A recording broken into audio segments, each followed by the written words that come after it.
नमस्ते फ्रेंड, कैसे हैं आप सभी।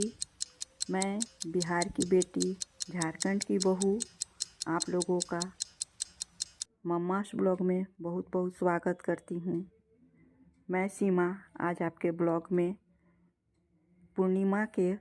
कार्तिक पूर्णिमा के बारे में आपको कुछ बातें शेयर कर रही हूँ। बहुत ही महत्वपूर्ण और बहुत ही विशेष, बहुत ही पवित्र दिन कार्तिक मास का हर एक दिन बहुत ही शुभ और फलदायी होता है।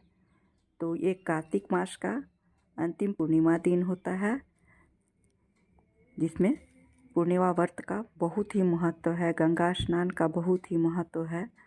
तो मैं आपको कार्तिक स्नान, गंगा स्नान और इसमें विशेष पूजा का, लक्ष्मी पूजा का आपको शेयर कर रही हूँ कुछ बातें, जिसे अपनाकर आप अपने घर में सुख शांति समृद्धि का आगमन कर सकते हैं। तो ज़्यादा बातें मैं ना करके आपको इसको शेयर करती हूँ कि कार्तिक पूर्णिमा क्यों मनानी चाहिए और इस साल 2023 में कार्तिक पूर्णिमा किस दिन मनाया जा रहा है। पूर्णिमा का हिंदू धर्म में अपना ही महत्व है। इस खास दिन पर लोग व्रत रखते हैं और भगवान विष्णु की विशेष पूजा करते हैं। इस साल कार्तिक पूर्णिमा 27 नवंबर 2023 दिन सोमवार को मनाई जाएगी। इस व्रत को करने से अक्षय पुण्य की प्राप्ति होती है। साथ ही भगवान विष्णु के साथ माँ लक्ष्मी की कृपा बनी रहती है। अगर अपने जीवन में सुख शांति समृद्धि चाहते हैं, मुश्किलों का खत्म करना चाहते हैं, तो इस दिन व्रत जरूर रखना चाहिए। कार्तिक पूर्णिमा सबसे महत्वपूर्ण पूर्णिमा में से एक है। इस दिन विशेष व्रत रखते हैं और भगवान सत्यनारायण के रूप में भगवान विष्णु की पूजा करते हैं। साथ ही इस दिन गंगा स्नान का भी बेहद महत्व है। यदि गंगा जी के निकट आप नहीं जा सकते हैं, गंगा स्नान नहीं कर सकते हैं, तो पूजा के जल में, नहाने के जल में ही घर में यदि गंगा जल हो तो थोड़ा सा मिलाकर इसे ज़रूर कीजिए, नहाइए। और इसमें ज़रूरतमंद लोगों को दान देने का भी विशेष महत्व है। साधक सुबह जल्दी उठकर स्नान करते हैं। श्रद्धानुसार गंगा नदी में पवित्र डुबकी लगाकर हवन, यज्ञ, दान, व्रत और सत्यनारायण व्रत जैसे धार्मिक कार्य करते हैं। मंदिर में जाकर, भगवान विष्णु के मंदिर में जाकर विधि अनुसार उनकी पूजना अर्चना करते हैं।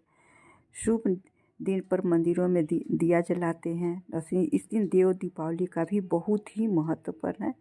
इस दिन चंद्रमा को अर्घ देना भी बेहद शुभ माना जाता है। कार्तिक मास में पड़ने वाली, ऐसे तो प्रत्येक दिन का बहुत ही महत्व है, बहुत ही खास माना गया है। इस महीने में दीपावली, छठ, देवउठनी एकादशी और तुलसी विवाह जैसे महत्वपूर्ण त्यौहार आते हैं।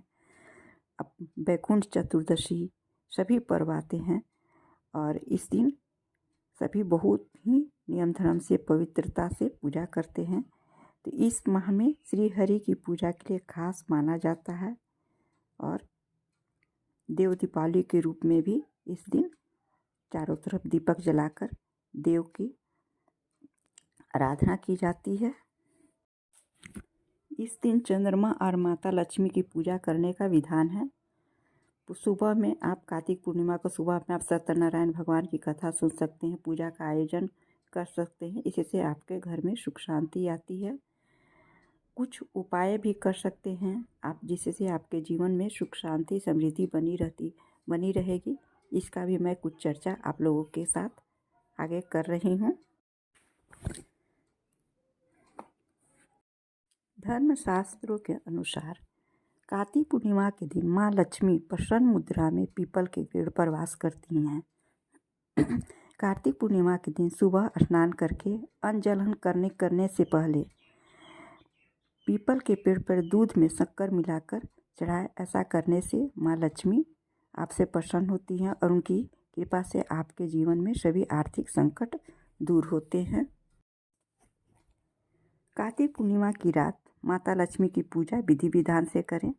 माता लक्ष्मी को पीली कौड़ियाँ बहुत ही पसंद है तो उनको अर्पित करें। अब पूजा के बाद उन कौड़ियों को एक लाल रंग के कपड़े में बांध दें, फिर उनको तिजोरी में या फिर जहाँ आप धन स्थान पर रख दें। तीसरी विधि आप मैं बता रही हूँ, चंद्रमा पूजा से भी बढ़ती है सुख समृद्धि। पूर्णिमा की रात चंद्रमा अपने 16 कलाओं से परिपूर्ण होता है, उसका प्रभाव बढ़ जाता है। रात में चंद्रमा को दूध, जल, शक्कर और सफ़ेद फूल से अर्घ दें। चंद्रमा की कृपा से आपके परिवार में सुख समृद्धि की बढ़ोतरी होती है। चंद्र दोष का भी उपाय इसमें किया जाता है। यदि कुंडली में चंद्र दोष है या चंद्रमा दोष है तो कार्तिक पूर्णिमा की चंद्रमा को पूजा अवश्य करें। इसका चंद्रमा का बीज मंत्र ओम श्रोम सोमाय नमः का जाप करना चाहिए और पीले चावल, दूध, खीर, शक्कर, मोती आदि का दान करना चाहिए। शिव जी की पूजा से भी चंद्र दोष दूर होता है, तो इस दिन आप शिव जी की भी पूजा करके कार्तिक पूर्णिमा पर भगवान शिव की विधि पूर्वक पूजा करें। शिव जी को चंद्रशेखर कहा जाता है। उन्होंने चंद्रमा को क्षय रोग से मुक्ति प्रदान की थी, उनके दोषों को दूर किया था। इस वजह से पूर्णिमा को शिव आराधना करने से कुंडली का चंद्र दोष दूर हो जाता है। ऐसे हमारे कुछ ज्योतिषाचार्य बताते हैं। फ्रेंड्स, यदि आप लोगों को मेरा ब्लॉग बहुत अच्छा लगता है, एपिसोड अच्छा लगता है, कमेंट ज़रूर कीजिएगा, लाइक, शेयर और सब्सक्राइब अवश्य करेंगे। सबसे महत्वपूर्ण बात, कार्तिक पूर्णिमा तिथि का आरंभ रविवार दोपहर 3:56 से शुरू होने जा रहा है और समाप्त अगले दिन सोमवार यानी 27 नवंबर दोपहर 2:55 पर होगा। उदया तिथि को मानते हुए 27 नवंबर को ही पूर्णिमा मनाई जाएगी।